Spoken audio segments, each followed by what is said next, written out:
All right, so I'm gonna start with number 8 because it's progressive. All right, so I got A equals 1, B equals 7, and C equals 10, right?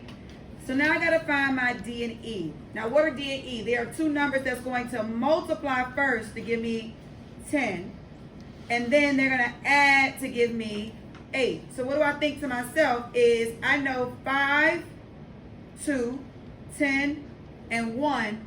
If I add them, if I multiply them, they will give me 10. Are y'all with me? Mm-hmm. Yes? Yes. Which of these, when I add or subtract them, are gonna give me 7? 10 and 1 is either going to give me 9 if I subtract, or give me 11 if I add. That ain't it. 5 and 2 can give me 3 if I subtract, or give me 7 if I add. So that's what I want, right? I want that one. So then my D and E becomes 5 and 2. So now I could just quickly go x plus 5 times x plus 2. Right? Yes? Yes. All right, so now let's go here. My A is 1, my B is 10, and my C is negative 24. I'm looking for a D and an E, that when I multiply them, I get negative 24, but when I add or subtract them, I get 10. So I'm thinking of all the multiples of 24. What could I have? 6 and 4. I could have 12 and 2. Both of those could give me a 10, right? Well, let's play with it. So it would have to be a sign thing. What kind of 10 do I have? Positive. First of all, my 24 is what? Negative. Which means you got to have how many negatives when you multiply? 1. One of these got to be negative. If you got a negative when you multiply, one of them has to be a negative. So if one of these is a negative, I'm either going to have negative 2 or I'm going to have positive 2. Is that what I'm looking for my B? No. What if this 12 was negative? I would have negative 12 plus 2. That would give me negative 10. If the 2 is negative, then I would have 12 minus 2, which would give me positive 10. So what do I want? I want a 2 and 12. And which one do I want to be negative? The 2. Does that make sense? Yes? Start with the product. Start with the factors of multiplication first. What two numbers can I multiply to give me this? And once I got that, now if I got a negative here, that means one of these got to be negative. Are y'all following? All right, so now I'm going to go ahead and go through the process. I would have what? X squared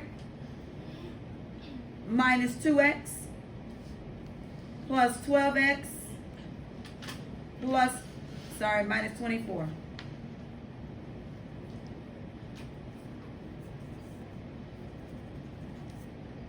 Right?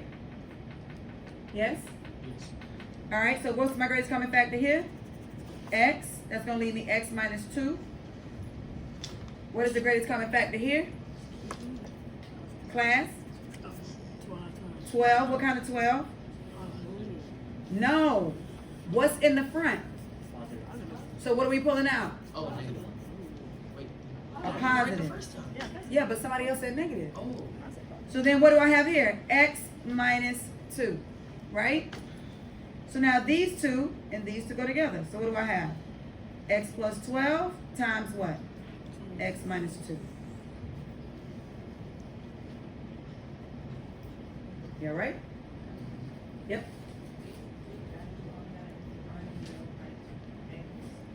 Nope.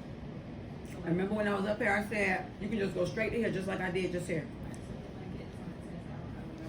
You don't have to go through these. If your A is 1, you don't have to go through all that.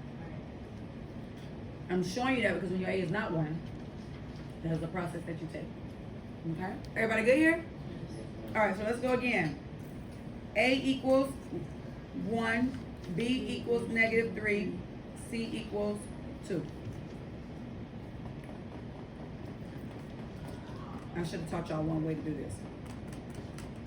So you don't switch back and forth. Don't worry about it. So what's my D and E? Two numbers that multiply to give me what? 2. So what two numbers multiply to give me 2? Ain't nothing but 2 and 1. That's it, right? So I got 2 and 1. Do those numbers also add? Can they also add and give me a negative 3? Yes.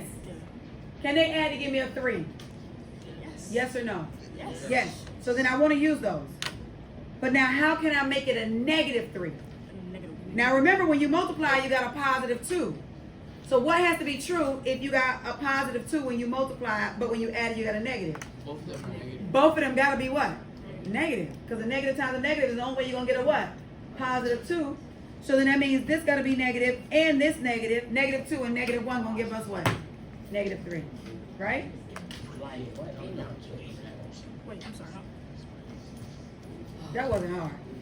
Two numbers that multiply give you a 2, 2 and a 1. I forgot about that rule. Oh. Allows me. Right? Yep. So now, what is our answer going to be? Is this going to be x minus 2, x minus 1? Nope. X, oh yes, x minus 2 times x minus 1. Correct.